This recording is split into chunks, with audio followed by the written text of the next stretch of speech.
I was standing in the living room of my mother's house, the one she poured every ounce of love into, and it didn't feel right. Not just because she wasn't there anymore, but because everything that followed her passing had turned into a slow-motion unraveling of what was once a close-knit family. There was no will, no plan, just memories, emotions, and a home full of decisions no one wanted to make. At first, we all agreed to stay united, to honor her, by not letting money or property tear us apart. That's what she would have wanted. We had meetings around the old kitchen table, the one with the worn edges and coffee stains that would never come out.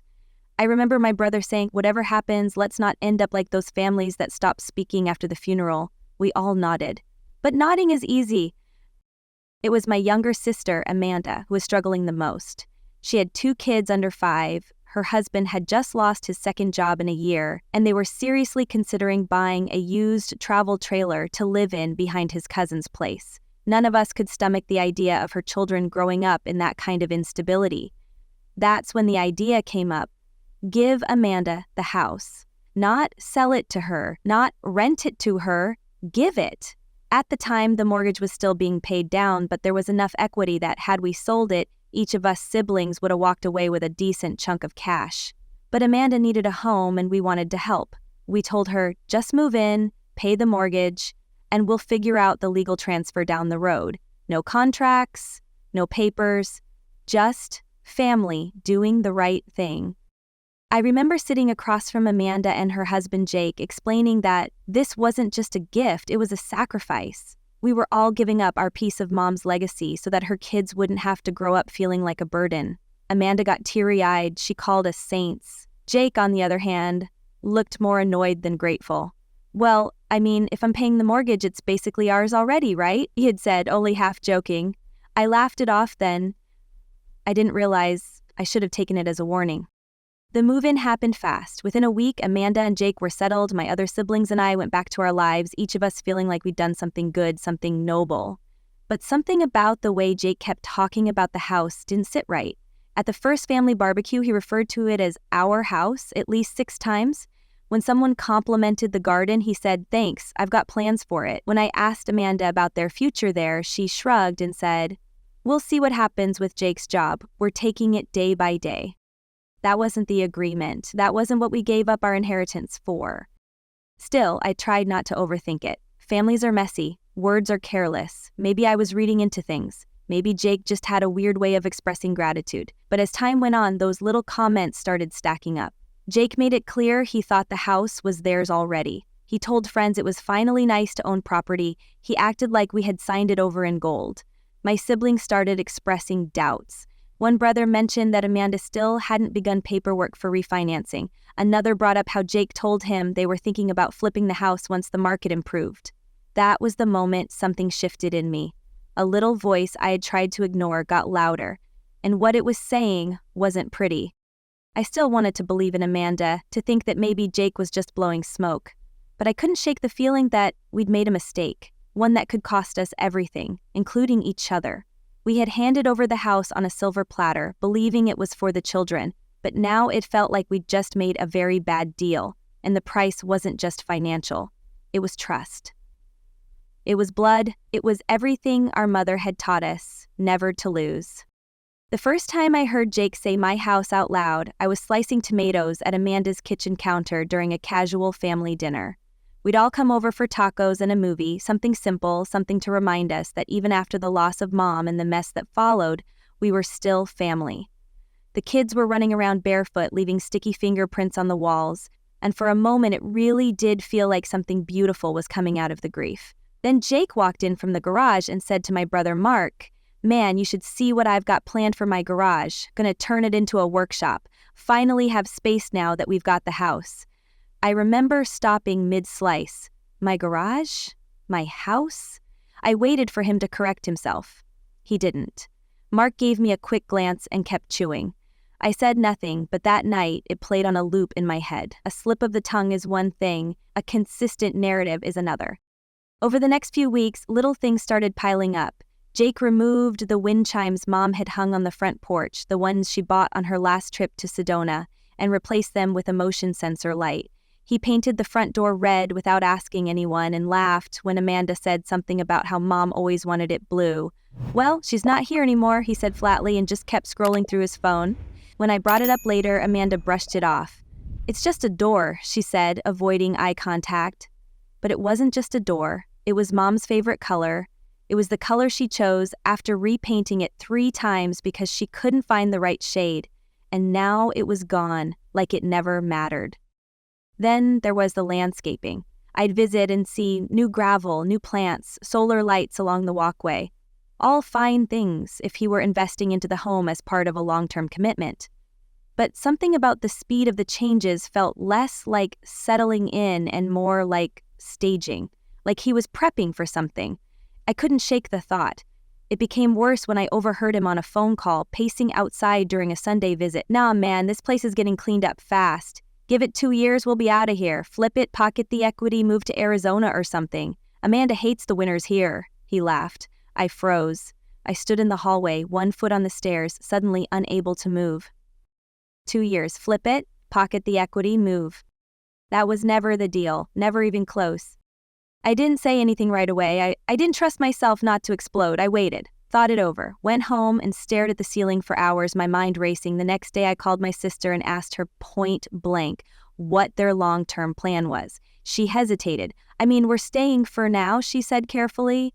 But Jake's job is kind of unpredictable. If something comes up out of state, we might need to move. You know how it is. I didn't, actually, because no one had said anything about this before. No one had hinted that this might be temporary. We gave up our share of the house under the belief that it was going to be their home, not a stopover on the way to Arizona. So what? I asked. You'll just sell it and keep the profit? She was silent. Then, well, we've been paying the mortgage. That has to count for something.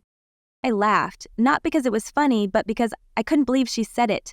Amanda, the only reason you're even able to pay the mortgage is because we all gave up tens of thousands of dollars to make this possible. That money was ours too. That house was Mom's. It belonged to all of us. She got defensive. You're making this sound like we tricked you. Didn't you? I said. We didn't talk again for a week.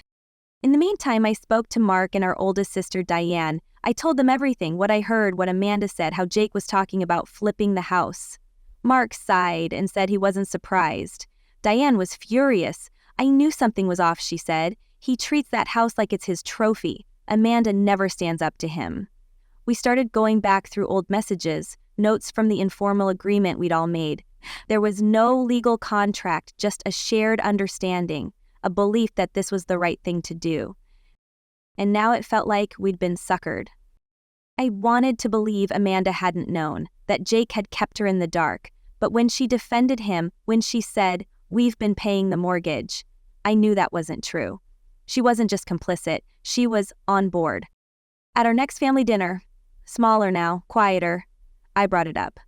Not as an attack, as a statement of fact. We need to make this official. If you're serious about staying in the house, then you sign an agreement. Minimum 5 years occupancy.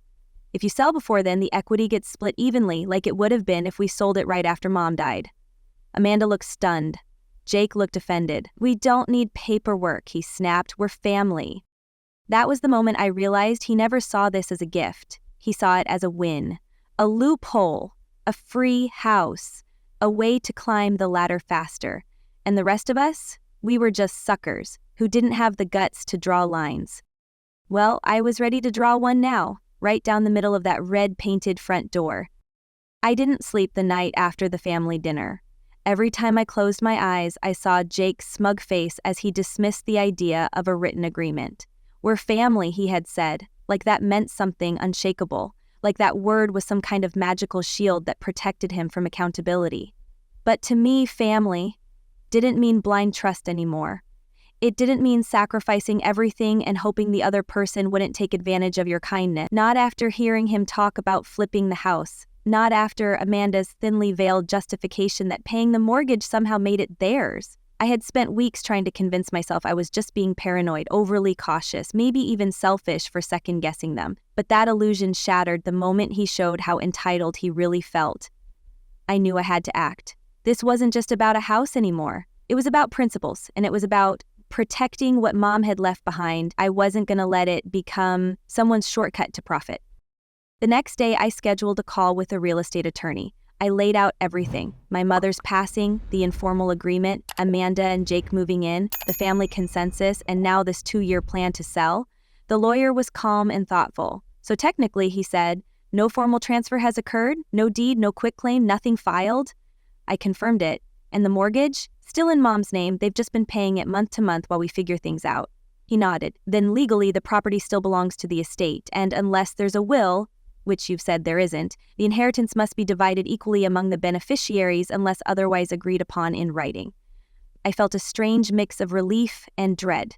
Relief that there was still time to stop this. Dread because I knew what would come next. Family drama, arguments, fallout. But at this point, I'd rather have conflict than regret.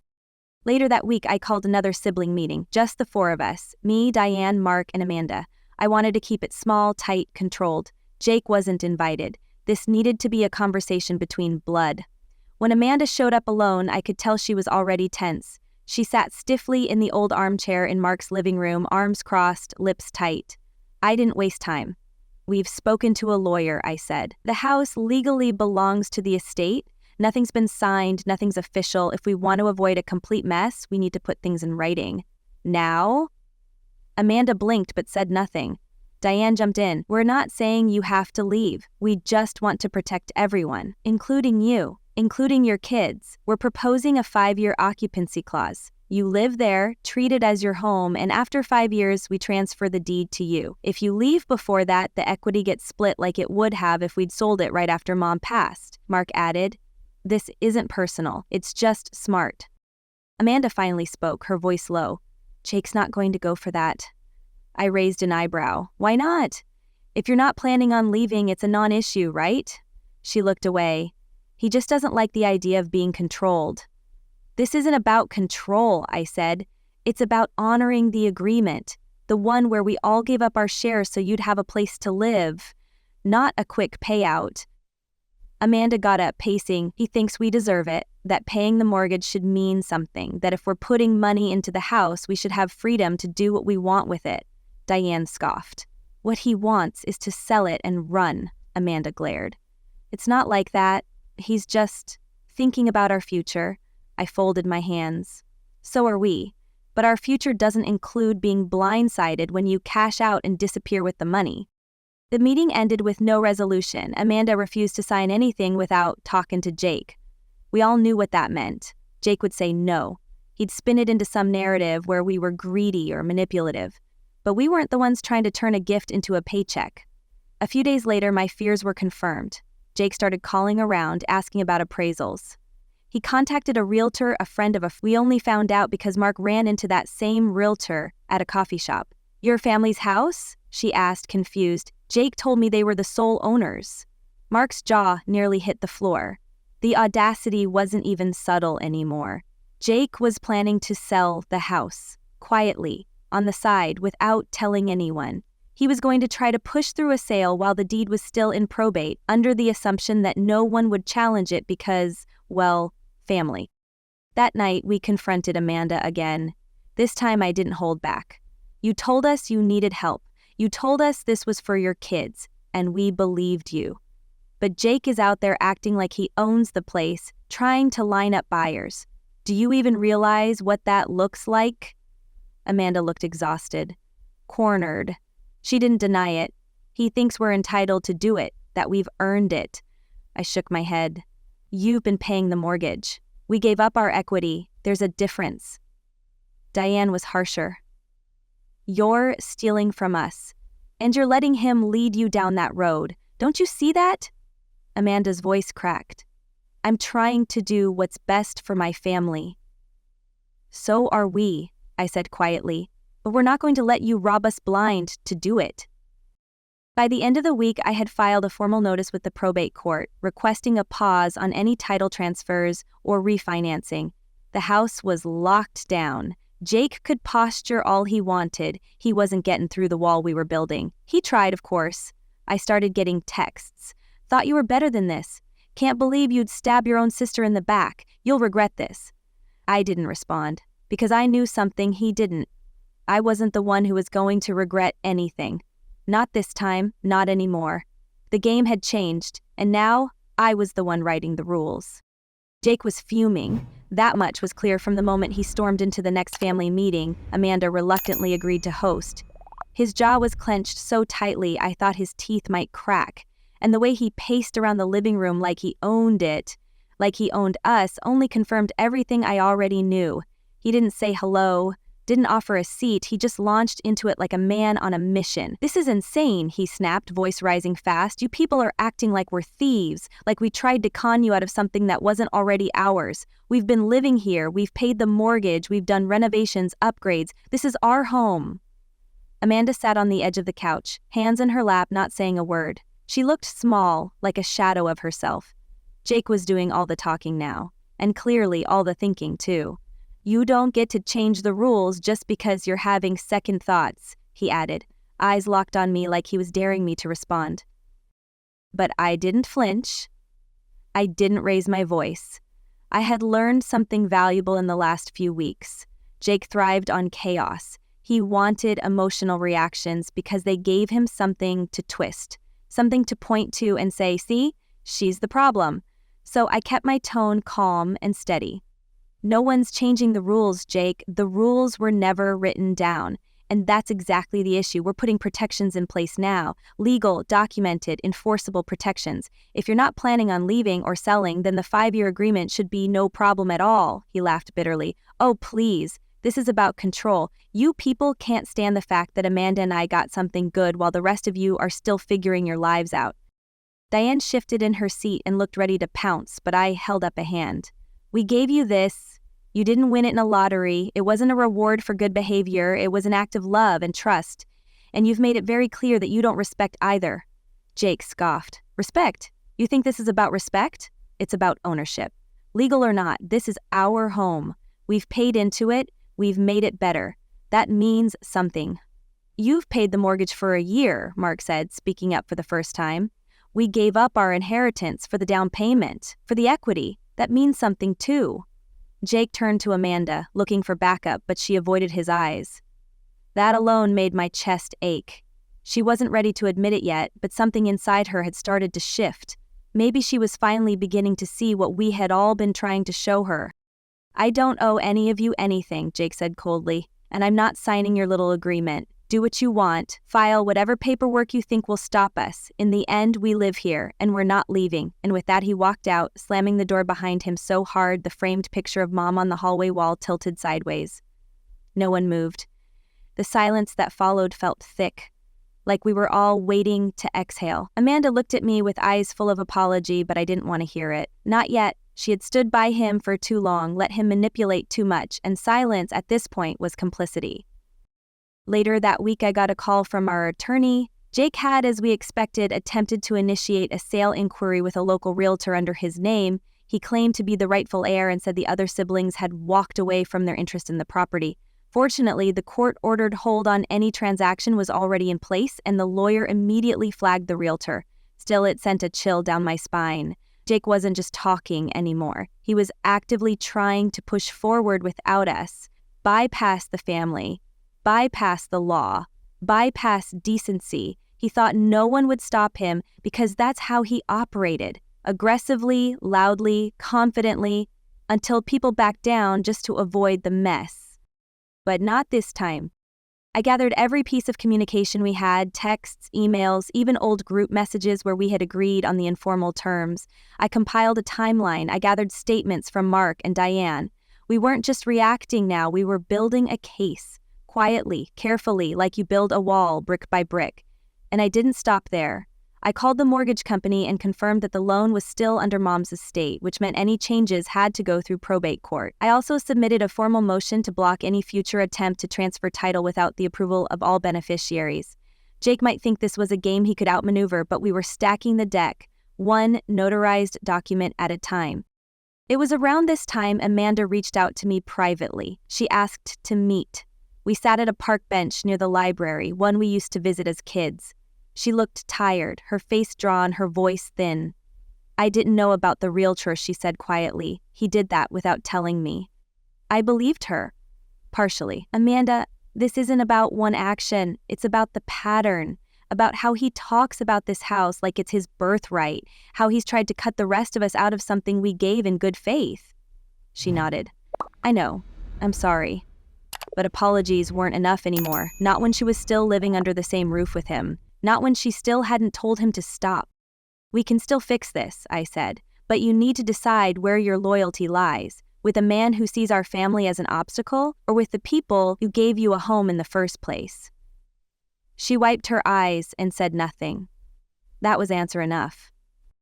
By the end of the month, Jake had hired his own lawyer, a bulldog, the kind who sent threats disguised as letters and copied every family member like it was a declaration of war. But the thing about bulldogs is they bark, they rarely bite. We responded through our attorney, laying out the facts, the paperwork, the court filings. Every claim they made was countered with proof. The 5-year agreement wasn't legally signed, but our position was clear. We were blocking any future transfer or sale until we had a formalized deal. The lawyer knew we had ground to stand on. Jake could posture all he wanted, but he wasn't going to bulldoze his way through this. Then came the day he called me, directly, no lawyer, no filters, just his voice rough and cornered. You win, he said. We'll stay the 5 years, but don't think for a second this means you're right. I didn't even respond. I hung up. Because this wasn't about being right, it was about doing right. And finally, after months of gaslighting, lies, and manipulation, justice had started to take root. Jake wasn't backing down because he saw the light, he was backing down because he saw the wall, and I was more than happy to be the one who built it. Jake's voice saying, you win, should have given me satisfaction, but it didn't. Not really, because I knew it wasn't the end. It wasn't surrender. It was retreat. Temporary. Strategic, the kind of move someone makes when they're trying to regroup and figure out their next angle. The lawyered-up theatrics had stopped, but the tension hadn't. You could feel it in the air every time Amanda hosted family get-togethers. He hovered in doorways, made loud passive-aggressive jokes, and pretended like he was still the victim in some grand betrayal. Amanda kept a neutral tone in front of him, but I saw the way her eyes darted to his when anyone mentioned the house, as if bracing for the storm she knew was coming. He may have agreed to the 5-year term, but that agreement wasn't signed. It was a verbal concession, a standoff paused, not ended. I didn't trust him, and I knew he didn't trust that I was done either, because I wasn't. One morning, 2 months after that phone call, I got a text from an unknown number. It was a screenshot, a Craigslist ad for a lease-to-own opportunity on a single-family home in our zip code. My mom's home. The photos were unmistakable. The red door, the backyard swing, the kitchen towel Amanda had always hated but never changed. The wording was careful, just vague enough to seem innocent. But I knew exactly what it was. Jake.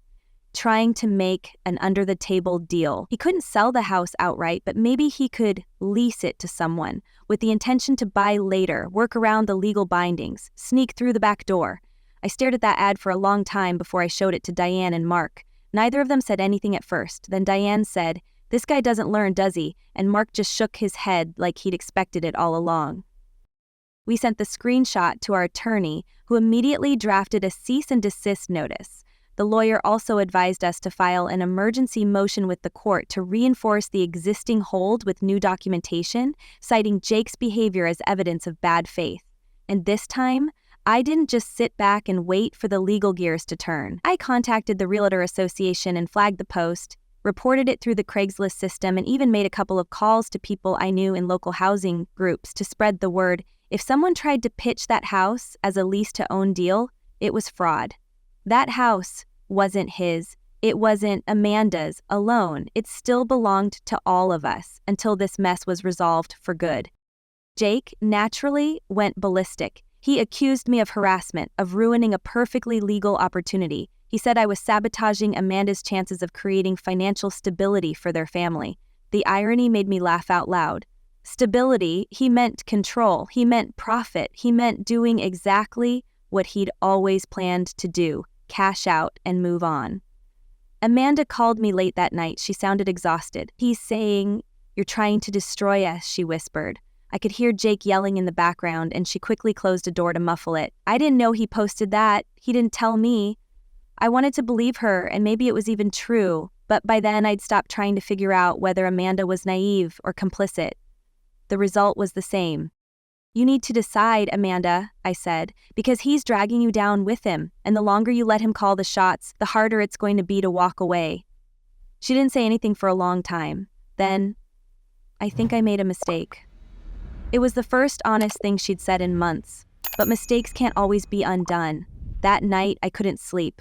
I thought about Mom, what she'd think if she could see how her house had become a battlefield, how the daughter she raised to be generous, fair, and compassionate was now playing defense against her own brother-in-law, how a gift of love had turned into leverage. I had tried to honor her legacy, and now I had to protect it too. The court date came quickly. Jake's Craigslist stunt had forced the judge's hand. We presented everything, the ad, the texts, the previous verbal agreements, the threats, the deception. Jake's lawyer tried to spin it, claim he was exploring options within his rights as a contributing occupant, but the judge wasn't buying it. You don't get to create legal gray areas out of thin air, she said sternly. The estate is still open, the property is still shared, and any attempt to monetize that without full consent is a violation of state inheritance law. Jake looked furious. Amanda sat beside him, avoiding his eyes, her face pale. The judge issued a formal restraining order on any leasing, refinancing, or selling activity related to the house. She also authorized our attorney to file damages if any future violations occurred. Jake had tried to be slick, and now he was legally pinned down, again. But I didn't celebrate, not yet, because I knew him. I knew this wasn't over. Sure enough, a few weeks later, a neighbor casually mentioned seeing a couple of guys loading things into a moving truck in front of the house.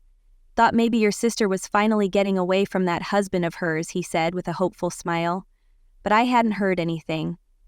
I drove over that evening. The truck was gone, but the side gate was unlocked. I walked through the backyard, knocked on the back door. Amanda answered. She looked nervous, like she'd been caught doing something she didn't quite understand yet. What's going on? I asked. Jake's just moving some tools to his friend's place. She mumbled some stuff from the garage. I nodded, looked over her shoulder into the kitchen. It was half empty. That's a lot of tools. She didn't argue. I gave her a week. 1 week to come clean, to choose a side, to stop pretending she wasn't part of this. When the week passed and she didn't call, I filed again, this time for removal. I cited repeated violations of court orders, attempted unauthorized transactions, and a pattern of behavior indicating intent to defraud.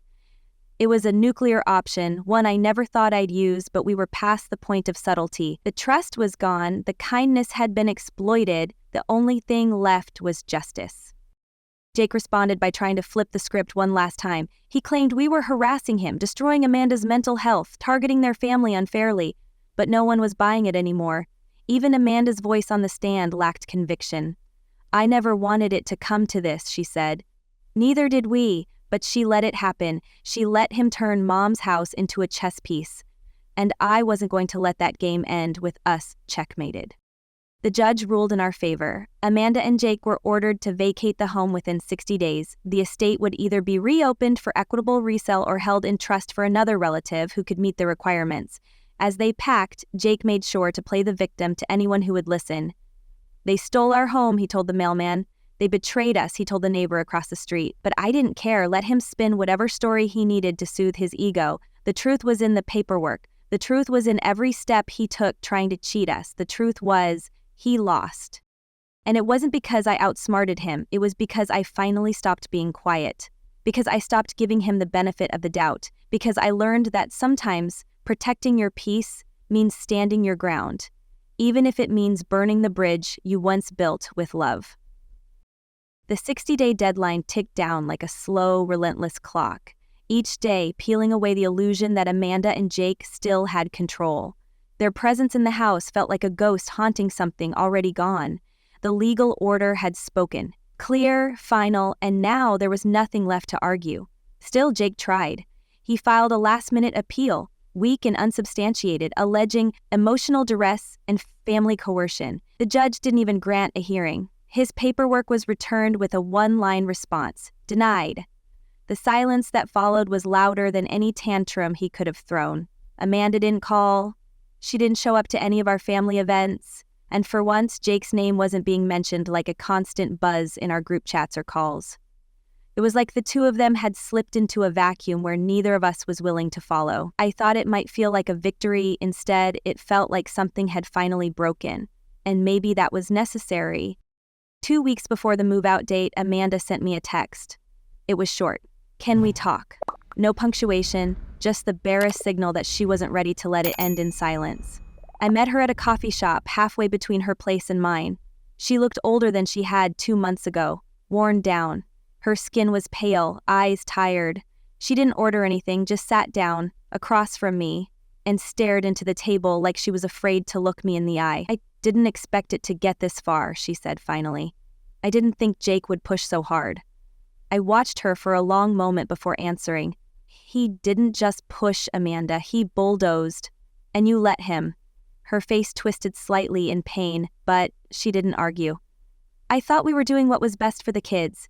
Having a house, having space, not bouncing around apartments or struggling with rent. It seemed like a way out." "It was," I said quietly, "until he turned it into a way up. For himself. Not for you. Not for the kids, for his ego." She nodded slowly. "I know that now." I asked her what she planned to do next. She didn't have an answer. Jake was furious about the ruling, threatening to fight again, but Amanda was done. She said it like a confession. "I'm leaving him." It wasn't what I expected to hear. Part of me didn't believe it at first. Amanda had been so silent through everything, so deeply entangled in Jake's web, that the thought of her untangling herself seemed like wishful thinking. But something in her eyes told me she wasn't bluffing. She looked like a woman who had finally seen the full picture and couldn't unsee it anymore. I didn't ask her for proof or a plan. I just said, "If you do, I'll help, but if you don't, I can't go through this again." She nodded, and this time she looked me in the eye. "I won't ask you to." The final week was awkward. Jake started moving things out, one truckload at a time. He didn't acknowledge us, didn't speak to Diane or Mark when they dropped by to check the property. He just glared from the front porch like a man being evicted from a castle he built himself. Amanda stayed mostly inside, packing the kids' rooms quietly, avoiding confrontation. The neighbors whispered. A few asked questions, and I gave them polite, vague responses. Let Jake tell whatever version of the story he needed to protect his pride. I didn't care anymore. The truth was written in every document, every court order, every step we had taken to reclaim what he tried to steal. On the day they were supposed to hand over the keys, Jake was gone. He'd left the night before, apparently deciding that even the final act of accountability was beneath him. Amanda was the one who showed up at the lawyer's office, 2 duffel bags in hand and tears in her eyes. She handed over the keys, signed the final acknowledgement, and apologized, not in words, but in presence, in acceptance. She didn't ask for forgiveness, and she didn't ask for anything, just left. What followed was a strange period of silence. The house sat empty for a few weeks while we debated what to do. Sell it? Rent it? Keep it in the family somehow? Every option felt heavy, like touching something fragile and sacred that had already survived too much. Diane proposed that we convert it into a shared family property, somewhere we could gather on holidays, a place for anyone in the family who might fall on hard times. Mark liked the idea, and so did I. It felt right, like honoring Mom's spirit in a way that wasn't transactional. We pooled our resources, cleaned up what Jake had neglected or botched, and hired a property manager to maintain it year-round. The red door? I painted it back to blue. Amanda moved in with her cousin for a while. She found a job, part-time at first, then full-time. She started therapy, reached out to Diane, started coming to family dinners again, slowly, carefully. I never asked about Jake. Never needed to. One day, Mark mentioned seeing his name pop up in some petty lawsuit involving another property deal gone sideways. I didn't even react, let him chase his next con. We were done being his stepping stones. In that strange lull after the storm, I went back through the photos Mom had stored in a box under the stairs. There were pictures of all of us as kids, of Amanda in pigtails, of birthdays and Thanksgivings and summer cookouts. And then there were the photos of the house before the paint, before the landscaping, back when it was still just a modest little place Mom had poured herself into. She once said to me, "A house isn't just where you sleep, it's where you're safe." And I realized that's what we had been fighting for all along, not just square footage or equity, but safety, legacy. The idea that something built with love shouldn't be stolen, flipped, or turned into someone's business move. It should be protected, preserved, passed on with care. That's what Jake never understood, and that's why he lost. Because he saw a transaction where there was history. He saw profit where there was purpose. And when he tried to turn it into something it was never meant to be, we didn't just stop him. We reminded each other what it really meant to be a family. Not perfect, not always in agreement, but willing to fight, not against each other, but for what truly mattered. In the end, Jake got nothing, no cash out, no clean exit, no control, just an empty garage and a broken plan. And we got our home back, not just the structure, the heart of it, the meaning, the legacy Mom intended. And for the first time since she passed, I felt like we had finally done right by her, not by giving, but by standing our ground. A few months after Jake vanished from our lives and Amanda slowly began reassembling hers, I stood on the front porch of our mother's house. The house that had been the center of so much conflict, so much pain, and, in the end, resolution. The blue door gleamed softly in the afternoon sun, freshly painted, the same shade Mom used to describe as the color of calm. It felt symbolic, like we had finally restored balance to something that had been tipped too far for too long. Inside, the house was quiet, the kind of peaceful quiet that tells you the war is over. No shouting, no plotting, no tension humming beneath the surface, just a home again. After all the hearings, the paperwork, the legal notices, and confrontations, we had reclaimed not just a property, but a part of our family that had been slipping away. It didn't happen through kindness alone. It happened because we stopped accepting manipulation disguised as need and started defending our boundaries as fiercely as we once offered our generosity. We decided not to sell the house, not because of nostalgia or fear of letting go, but because we'd finally understood what it was really worth, and that value couldn't be measured in dollars. Diane, Mark, and I pooled our shares and created a family trust. The house would stay in the family, used for whoever needed it in times of transition or hardship. No sales, no outside deals, no flipping, no schemes. Just a home, passed on as our mother would have wanted, safe, grounded, sacred. I remember walking through each room with the trust paperwork in hand, touching the worn banister, the windowsills where Amanda and I once drew pictures with our breath on cold mornings, the wall where Mom had marked our heights every year with a pencil. The marks were still there, faint but visible. She never painted over them. Amanda never moved back in. She didn't ask to. She said she didn't deserve to, and maybe she was right. But she visited sometimes. She brought her kids, helped replant the garden, even helped Diane set up a little lending library out front in Mom's honor. She was different now, more reflective, less reactive. I saw in her what I think we all hoped would emerge. Once Jake was no longer poisoning her perception of what family should be. She had made her choices and she had paid for them. But she also did something Jake never could. She owned her mistakes. As for Jake, we heard rumors. Someone said he moved out of state, tried getting into real estate flipping full-time, burned bridges with a few investors, and was now tangled in another lawsuit. It didn't surprise me. Men like Jake don't stop because they've been caught. They stop when no one's left to use. I didn't care what happened to him after us. I had no interest in revenge beyond the justice we had already secured. He took his shot, tried to play us, and ended up with nothing but a trail of failed schemes and a reputation that followed him like a shadow. One evening, as I locked up the house after a family barbecue in the backyard, the kind we hadn't had in years, I stood in the living room and looked around. The picture of Mom had been rehung in the hallway, leveled this time. The kitchen smelled like peach cobbler, just like it used to. I could hear the kids playing in the driveway, their laughter sharp and bright. And in that moment, I didn't think about courtrooms or contracts or the years of tension.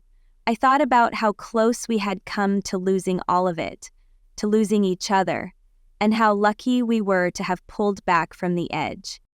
This wasn't just about property. It never was. It was about what we allow, what we protect, and how far we're willing to go to keep something good from being destroyed by someone selfish. It was about finally realizing that love without boundaries isn't noble, it's vulnerable. And sometimes saying no is the most loving thing you can do, not just for yourself, but for the memory of those who raised you and the family you still want to be part of. As I turned off the lights and stepped outside, locking the blue door behind me, I didn't feel the weight of loss anymore. I felt grounded, whole, like I had closed a chapter with purpose and dignity.